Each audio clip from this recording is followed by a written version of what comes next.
মাই dear student আৰু এটা নতুন ভিডিঅ'লৈ মই তোমালোকক সকলোকে স্বাগতম জনাইছোঁ।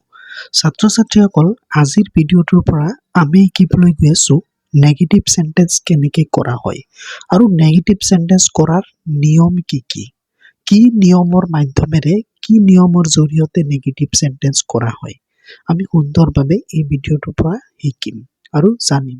তো তোমালোকে সুন্দৰভাৱে ভিডিঅ'টো চাই থাকা। তো আগতে মই গ্ৰামাৰৰ প্ৰায়বোৰ টপিকৰ ওপৰতে ভিডিঅ' বনাইছোঁ আৰু মেথছৰ প্ৰায়বোৰ টপিকতে ভিডিঅ' বনাইছোঁ। যদি তোমালোকে চাব বিচাৰা তেতিয়াহ'লে মোৰ ইউটিউব চেনেলৰ প্লেলিষ্টত গৈ ভিডিঅ' ছেকশ্যনৰ প্লেলিষ্টত গৈ তোমালোকে সুন্দৰভাৱে চাব পাৰা। তো আজি আমি শিকিবলৈ গৈ আছোঁ নেগেটিভ সেন্টেন্স। তো চোৱা, মই লিখি লৈছোঁ সুন্দৰভাৱে নেগেটিভ সেন্টেন্স। তো প্ৰথমতে নেগেটিভ সেন্টেন্স কৰাৰ নিয়ম। নেগেটিভ সেন্টেন্স নিয়ম কি, এইটোৱেতো কৰাৰ নিয়ম, এইটোতো মেইন। এইটো জানিলেতো আমি নিজে নিজে কৰিব পাৰিম। তো চোৱা, 1 নম্বৰ নিয়মটো আছে বাক্যত থকা অক্সিলাৰী ভাৰ্বৰ পিছত নট লগাই নেগেটিভ সেন্টেন্স কৰা হয়। যেনে কি বুজিলা, মানে প্ৰায়বোৰ বাক্যতে কি থাকে, অক্সিলাৰী ভাৰ্ব থাকে। ঠিক আছে, সেই ভাৰ্বটোৰ পিছত নটটো লগাই দিলেই নেগেটিভ সেন্টেন্স হৈ যায়। তো আমি জানিম এটা উদাহৰণ সৈতে। তো চোৱা, Ram is writing a letter.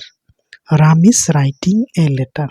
তো এই বাক্যটোত চোৱা, ইটো হ'ল অক্সিলাৰী ভাৰ্ব। ঠিক আছে, তো ইয়াৰ পিছত নট লগাই দিম, হৈ যাব নেগেটিভ। তো চোৱা, Ram is not writing a letter, হৈ গ'ল নেগেটিভ সেন্টেন্স। এইটো আছিলে প্ৰথম নিয়ম। আমি দ্বিতীয়টো নিয়মত চাম, দ্বিতীয়টো কেনেকৈ কৰা হয় নিয়মৰ মাধ্যমেৰে। তো বাক্যত যদি অক্সিলাৰী ভাৰ্ব নাথাকে আৰু বাক্যটো যদি প্ৰেজেন্ট ইনডিফিনিট টেন্সত থাকে তেন্তে ডু বা ডাজৰ সহায় লৈ নট লগাই নেগেটিভ সেন্টেন্স কৰা হয়। যেনে এইটো কি বুজিলা, যদি বাক্যত অক্সিলাৰী ভাৰ্ব নাই, এনেকুৱা ধৰণৰতো বাক্য আছে কিছুমানত অক্সিলাৰী ভাৰ্ব নাথাকে। ঠিক আছে, তো তেনেকুৱা ধৰণৰ বাক্য, আৰু যদি সেই বাক্যটো ধৰি লোৱা বাক্যৰ টেন্স থাকে নহয়, সেই টেন্সটো ধৰি লোৱা প্ৰেজেন্ট ইনডিফিনিট টেন্সত আছে, মানে অক্সিলাৰী ভাৰ্ব নথকা যিবিলাক সেন্টেন্স আছে নহয়, সেইবিলাক হয়তো পাষ্ট ইনডিফিনিট নহ'লে প্ৰেজেন্ট ইনডিফিনিটত থাকে। ঠিক আছে, আৰু এতিয়া এইটো তাই কি কৈছে, যদি অক্সিলাৰী ভাৰ্ব নাথাকে আৰু বাক্যটো যদি প্ৰেজেন্ট ইনডিফিনিট টেন্সত থাকে তেতিয়াহ'লে ডু বা ডাজৰ সহায় লৈ তাৰপিছত নট লগাই নেগেটিভ সেন্টেন্স কৰা হয়। তো এক্সাম্পলৰ সৈতে জানিম আমি। চোৱা, ৰাম হেল্পছ মি, এই বাক্যটোত অক্সিলাৰী ভাৰ্ব নাই। তো এইবাৰ আমি অক্সিলাৰী ভাৰ্ব নাই যেতিয়া আমি কিহৰ সহায় ল'ম, ডু বা ডাজৰ সহায় ল'ম। এইটো চোৱা, হেল্পছ এছ আছে ভাৰ্বটোত, যদি মেইন ভাৰ্বটোত এছ থাকে তেতিয়াহ'লে ডাজৰ সহায় লোৱা হয়। তো চোৱা, ৰাম ডাজ নট, ডাজটো লিখি নট লিখি তাৰপিছত যিটো মেইন ভাৰ্ব ইউজ কৰিবা সেইটো পিয়ৰ ফৰ্ম হৈ যায়। মানে প্ৰথমত যিটো থাকে এছ, মানে কেতিয়াবা এছ লাগি থাকে, এছ নাথাকে, কেতিয়াবা পাষ্টত থাকে ভাৰ্বটো, কিন্তু ডু বা ডাজৰ পিছত বা ডিডৰ পিছতো সেইটো মানে পিয়ৰ ফৰ্ম হৈ যায়, প্ৰথমৰটো হৈ যায়, প্ৰেজেন্ট ফৰ্ম হৈ যায় মেইন ভাৰ্বটো। তো ৰাম ডাজ নট হেল্প মি। দ্বিতীয়টো উদাহৰণ চোৱা, আই গো টু স্কুল। ঠিক আছে, ইয়াতো চোৱা অক্সিলাৰী ভাৰ্ব নাই, am, is, are, was, were, have, has, এইবিলাক কোনোবা এটা নাই, 24টা অক্সিলাৰী ভাৰ্ব, তাৰ পৰা এটাও নাই। তো চোৱা, এইটো আই ডু নট, গো আছে মেইন ভাৰ্ব গো, ইয়াত এছ বা ইএছ নাই, তেতিয়াহ'লে আমি ডু ইউজ কৰিম, I do not go to school. এইটো হ'ল নেগেটিভ সেন্টেন্স।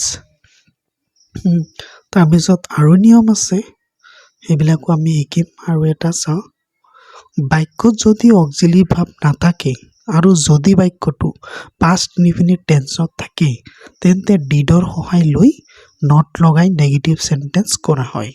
একেই কথা, ইয়াত মানে পাষ্টৰ কথা কৈছে। বাক্যত ধৰি লোৱা অক্সিলাৰী ভাৰ্ব নাই আৰু বাক্যৰ যিটো টেন্স সেইটো পাষ্ট ইনডিফিনিটত আছে, তেতিয়াহ'লে ডিডৰ সহায় ইয়াত ল'ব লাগিব তাৰ পিছত নট লগাব লাগিব উদাহৰণ চোৱা ৰাম wrote a letter এই যে wrote এটো হল মেইন ভাৰ্ব আৰু এটো পাষ্টৰ সেইকাৰণে বাক্যটো কি হয় তাতে past indefinite tense তো এটো নেগেটিভ হৈ যাব Ram did not write a letter did not লাগিছে কিয় past indefinite tense ত আছে আৰু do did does এইবিলাকৰ পিছত যেতিয়া আমি মেইন ভাৰ্ব লিখিম হেতু প্ৰেজেন্টৰ হৈ যায় তো wrote টো হৈ গৈছে right ঠিক আছে তো এনেকুৱা ধৰণে তোমালোকে সুন্দৰভাৱে নেগেটিভ সেন্টেন্স কৰিব পাৰিবা এফাৰ্মেটিভ সেন্টেন্সৰ পৰা নেগেটিভ সেন্টেন্স বনাব পাৰিবা মোক লাগিছে তোমালোকে সুন্দৰভাৱে শিকিছা এই ভিডিওটোৰ পৰা